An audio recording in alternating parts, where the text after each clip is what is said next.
आदाब, मैं हूं मुमताज आलम रिजवी और इस वक्त मैं आपकी खिदमत में कुछ बड़ी खबरें जो गजा से मुताल्लिक है लेकर हाजिर हुआ हूं और एक एक करके हम उन खबरों पर रोशनी डालेंगे। सबसे पहले हम बात करते हैं अमेरिका की कि आखिर जो अरब और मुस्लिम ममालिक के साथ मीटिंग हुई थी उसमें कौन से पॉइंट पर बात हुई और उसका नतीजा क्या निकला।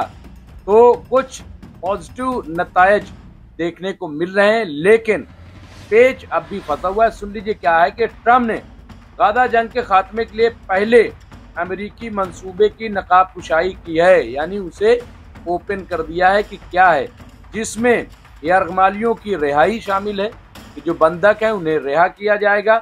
दूसरा, मुस्तकिल जंगबंदी यानी मुकम्मल तौर पर जंगबंदी की जाएगी।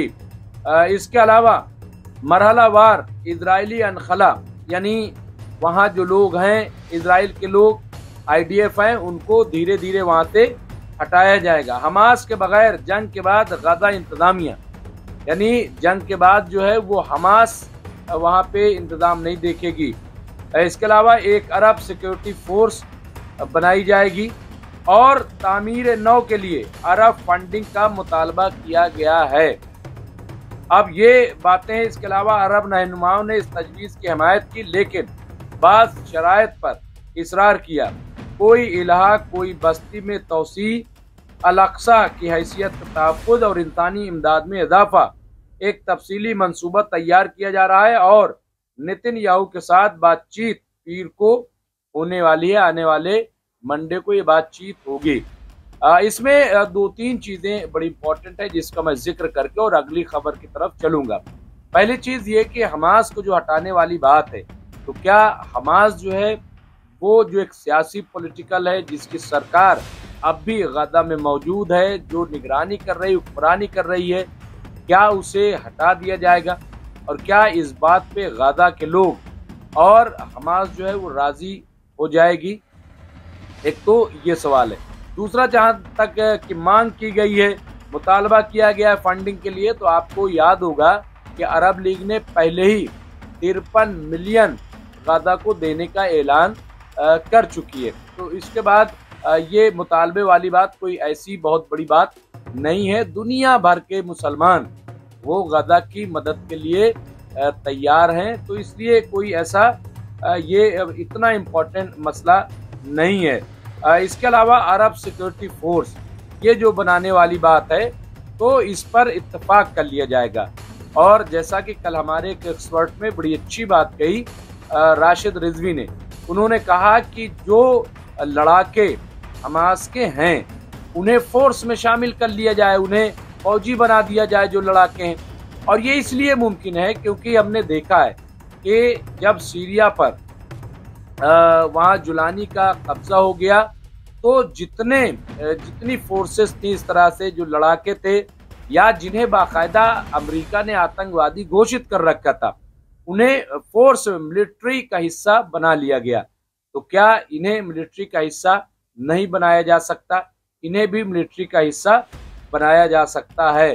तो इस तरह की बातें यहाँ पे सामने आई हैं। लेकिन ये कि अच्छी बात ये मानी जा रही है कि एक सोल्यूशन की तरफ अब इस पे कितना अमल होता है, इजराइल इस बात को मानता है कि नहीं मानता है, हमास की क्या राय होगी वो भी गौर तलब है। लेकिन ये पॉइंट्स सामने आए हैं बातचीत में और दुनिया का प्रेशर बढ़ रहा है, ये भी मैं आपको बता दूं। अब विटकॉफ ने कहा है, जो अमेरिकी नुमाइंदे हैं, उन्होंने कहा है मुझे उम्मीद है कि आने वाले दिनों में गाजा के हवाले से किसी किस्म की पेशरफ्त का ऐलान किया जा सकता है। हमने ट्रंप का मंसूबा कुछ रहनुमाओं के सामने पेश किया जिसमें मशरिक़ वस्ता यानी मिडिल ईस्ट और गाजा में आमने के लिए 21 नुकात शामिल हैं। तो इससे अब ये अंदाज़ा हो रहा है कि किसी न किसी मरहले पे ये बातचीत पहुंच रही है और आलमी दबाव भी बहुत है, बहुत ज़्यादा, और इससे अमेरिका और इजराइल दोनों को बड़े पैमाने पर नुकसान हो रहा है। ये भी कहीं ना कहीं अमेरिका के जहन में है कि फ़िलहाल जो है इस मौजू को, इस चैप्टर को क्लोज किया जाए। दूसरी जो बड़ी खबर है कि इजरायली वजीर दफा कार्ड्स ने ईलात में ड्रोन हमले पर अब रद्द अमल जाहिर किया है। आपको मालूम है कि कल यमन ने यानी अंसारुल्लाह अल हौती की तरफ से एलात एयरपोर्ट पे वाक़े एक होटल पर फिर ड्रोन से हमला कर दिया है। तमाम जो दिफाई निज़ाम है वो इंटरसेप्टर हैं वो सब नाकारा साबित हुए और ड्रोन जा करके होटल में गिरा, जिसमें बताया जा रहा है कि 32 लोग जख्मी हुए। एक शख्स की मौत की बात भी कही जा रही, 2 लोग शदीद तौर पर जख्मी। अब उस पर जो इजराइल के वजीर दिफा रक्षा मंत्री उन्होंने जो रद्द अमल जाहिर किया है वो ये है कि मेरी ख्वाहिश है कि इलाक में ड्रोन हमले में जख्मी होने वालों की मुकम्मल सेहतयाबी हो। हौसी दहशतगर्द ईरान, लेबनान और गाजा से सबक सीखने से इनकार कर रहे हैं और उन्हें मुश्किल का सामना करना पड़ेगा। इजराइल को नुकसान पहुंचाने वालों को 7 गुना नुकसान पहुंचाया जाएगा। दरअसल ये एक तरह की धमकी है। इजराइल ये कहना चाहता है कि क्या देखा नहीं कि हमने किस तरह से हिजबुल्लाह को तबाह किया, क्या देखा नहीं कि हमने ईरान में क्या किया, इतने बड़े हमले किए। ये वो बताना चाहता है और गाजा का हमने क्या हश्र कर दिया है ये वो बताना चाहता है। लेकिन शायद जो रक्षा मंत्री हैं उनको ये नहीं पता कि यमन की अपनी तो कोई लड़ाई नहीं। यमन यही सब देख करके, जुल्म ज्यादती देख करके तो हमले कर रहा है। यमन का मसला गाजा है। गाजा को देख करके, गाजा में जो जुल्म ज्यादती है उसी के जवाब में ये वो हमले कर रहा है। तो इसलिए उसे सब पता है, बताने की कोई जरूरत नहीं। और सबक क्या यमन पे अटैक नहीं किया गया, यमन पे हमला नहीं किया गया, क्या अमेरिका ने रेड सी पे घेराव नहीं किया? लेकिन जवाब में क्या मिला? पिछले 22 महीने से हूती जिस तरह का जवाब दे रहे हैं उसे सबको पता है। अमेरिका ने हाथ खड़े कर लिए और इजराइल में भी इतनी ताकत नहीं है कि वो फिलहाल यमन या अंसारुल्लाह हौती को शिकस्त दे सके। अगर ऐसा होता तो अब तक यमन को वो तबाह बर्बाद कर चुके होते। लेकिन अभी जो खबर आई है कि अब यमन ने एक नई मिसाइल का परीक्षण कर लिया है, टेस्ट कर लिया है और वो इजराइल के लिए बहुत बड़ा खतरा बन सकती है, ऐसी खबर आ रही है। अब एक और तीसरी खबर की तरफ बढ़ते हैं। यहाँ पे जैसे ही ईरान ने मगरिब को बेनकाब किया, वहां से एक बयान अब सामने आया है।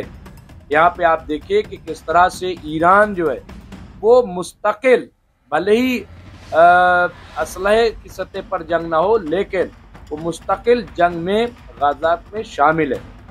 अमेरिका के खुसूसी एलची चिटकॉफ ने कहा है कि हम ईरान के साथ मुज़ाकरात करना चाहते हैं, हमने इनसे राब्ता किया है। अब ये बयान आया है जब ईरान ने बहुत सारी बातों को सामने पेश किया। इसके साथ साथ जो ईरान के रहबरे मुअज़्ज़म हैं, supreme leader of Iran Ayatollah Syed Ali खामनाई ने अपने एक नशरियाती प्रोग्राम में साफ कर दिया है कि अमेरिका धोखाबाज है, अमेरिका बात जो करता है उस पर अमल नहीं करता है और अमेरिका से बातचीत करने का कोई मतलब नहीं है। जब भी हमने अमेरिका से बात किया, अमेरिका ने हमेशा हमें धोखा दिया, इसलिए अब कोई मुज़ाकरा नहीं होगा। हमारा जो न्यूक्लियर इन्वेस्टमेंट का प्रोग्राम है वो बहुत तेजी से जारी है और वो जारी रहेगा। और यही नहीं बल्कि आयतुल्लाह ने कहा कि अमेरिका को अपनी हद में रहना चाहिए, अपनी औकात में रहना चाहिए, ये जुमला तक उन्होंने इस्तेमाल किया है। इसके साथ साथ ईरान ने अभी रूस के साथ एक बड़ी न्यूक्लियर डील की है जिसमें 8 प्रोग्राम स्टेशन अब रूस जो है वो ईरान के अंदर खोलेगा। इसके साथ साथ ये खबर भी आई है, वो सब आप जानते हैं कि ईरान पे जहाँ जहाँ हमला हुआ था मिसाइल सेंटर पे और दूसरे मकामात पे, उसकी तामीर नौ पे तेजी से काम शुरू हो गया है। और यही नहीं बल्कि जिसकी तफसील मैं बाद में दूंगा कि अब ईरान को चीन के, रूस के बड़े हथियार जो है वो मिल गए हैं, जिससे ईरान खुद को बहुत ही स्ट्रॉन्ग और मजबूत समझ रहा है। अब खबर नंबर 4 की तरफ बढ़ते हैं जो बहुत ही इम्पोर्टेंट है। कोलंबिया के सदर का अक़वाम मुत्तहिदा से खिताब जो है वो इस वक्त बहुत चर्चा में है। उन्होंने कहा कि मैं दुनिया की अक़वाम और लोगों से अपील करता हूँ कि वो अपनी अफवाज और हथियारों को मुत्तहिद करें, एकजुट करें और फ़िलिस्तीन की आज़ादी और इंसानियत की आज़ादी की तरफ बढ़ें।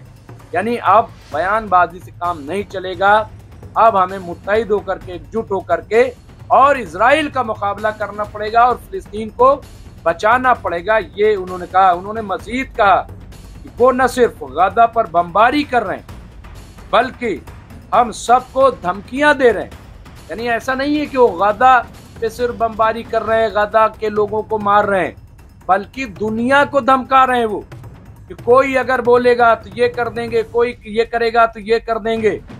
ये धमकी दे रहे हैं। इसलिए बहुत जरूरी हो गया कि ये गाजा का मसला दुनिया का मसला बन गया, आलम इंसानियत का मसला बन गया। उन्होंने कहा अमेरिका इस बर्बरियत में शरीक है और इसका जिम्मेदार है। और ये बात इसलिए कही गई क्योंकि कई बार जब जंगबंदी की बात आई तो अमेरिका ने ही वीटो लगा दिया, उसे रोक दिया, नाकारा बना दिया। और बार बार जो असलहे दिए जाते हैं, बम दिए जाते हैं, वो कौन दे रहा है? वो अमेरिका दे रहा है। तो इसलिए इसे अमेरिका को जिम्मेदार करार दिया है। अब खबर नंबर 5, यहाँ पे हस्पानवी वजीर आजम ने ऐलान किया है कि स्पेन गाजा जाने वाले आलमी समूद फ्लोटिला की मदद के लिए बहरी जहाज भेजेगा। यहाँ पे स्पेन ने बहुत वादे तौर पर, क्लियर तौर पर कह दिया है कि जो 50 जहाज़ों का लश्कर काफिला जो जा रहा है गाजा की तरफ, क्योंकि उस पर खतरा हो गया है, इजराइल उस पर ड्रोन से अटैक कर रहा है, लिहाजा उनकी हिफाजत के लिए अब स्पेन ने ऐलान कर दिया है और कहा है कि एक नेवी फोर्स उनके लिए जाएगी। और इस तरह से कई और मुल्क, इटली ने भी मदद के लिए ये बात कही है। एक मुतल्लिका इक़दाम में अतालवी कानून साजों ने अपनी हुकूमत को इजरायली कब्जे से बढ़ते हुए खतरात के दरमियान फ्लोटिला में शरीक तालवी शहरियों की हिफाजत के लिए बहरी जहाज तैनात करने पर मजबूर किया है। तो ये आप देखिए, ये एक बड़ी खबर के तौर पे इसे देखा जा रहा है कि अब, और ये मैं कल भी कह रहा था कि चूंकि इसमें कई मुल्कों के लोग शरीक हैं, लिहाजा क्या वो मुल्क चुपचाप ये मंजर देखते रहेंगे? और अगर उन्हें रोकना होता हुकूमतों को तो ये जहाज कभी बाहर आ ही न पाते। लेकिन इसका मतलब ये है कि जहाज से जहाज आए हैं, पानी के बेड़े आए हैं, वो जाहिर है कि उनकी सरकार की इजाज़त है, तो अब वो मदद के लिए भी सामने आती दिखाई दे रही हैं। इसके अलावा एक और खबर और आखिरी बड़ी इंपॉर्टेंट खबर जो है कि यमन में हौसी बागियों ने हाल ही में एक किस्म के मिसाइल का तजर्बा किया, जैसा कि हमने बताया। इसके अलावा आप देखें कि इब्रानी मीडिया के मुताबिक इजरायली बहरिया ने यमनी ड्रोन्स के निशाने बनने के खदशे के पेश नज़र अपने बहरी जहाज़ों को इलाद की बंदरगाह के बाहर दोबारा तैनात करने का फैसला लिया है। इस बात की तहकीकात जारी है कि वो आयरन डोम मिसाइल दागे जाने के बावजूद ड्रोन क्यों रोकने में नाकाम रहे, क्यों ड्रोन जो है नहीं रुके, इसकी वजह क्या है। इब्रानी मीडिया ने लिखा है कि यमनी ड्रोन के जरिए होने वाले धमाके से क्लब होटल के कई कमरों के साथ साथ धमाके की जगह पर मौजूद मुतअद्दिद तनसीबात को भी शदीद नुकसान पहुंचा है। ड्रोन से धमाका खेज मवाद की बाकियात की मौजूदगी की वजह से धमाका खेज माहिरीन को भी जाए वकूफ पर बुलाया गया है कि इसकी जांच की जाए। तो एक हंगामा है और इजराइल इस बात से परेशान है कि आखिर इतना बड़ा ये अटैक कैसे हुआ। लेकिन अब जो जवाब दिया इजराइल ने, हूती भी उसका जवाब दे रहे हैं और हूती का साफ कहना है कि हम फिलहाल रुकने वाले नहीं, और ये उस वक्त तक सिलसिला जारी रहेगा कि जब तक गाजा पर कोई फैसला नहीं होता, वहाँ से IDF चली नहीं जाती, वहाँ से नाकाबंदी खत्म नहीं की जाती। ये इस वक्त की बड़ी कुछ खबरें थी। बाकी खबरों के लिए देखते रहे MMC न्यूज़ इंडिया। बहुत बहुत शुक्रिया।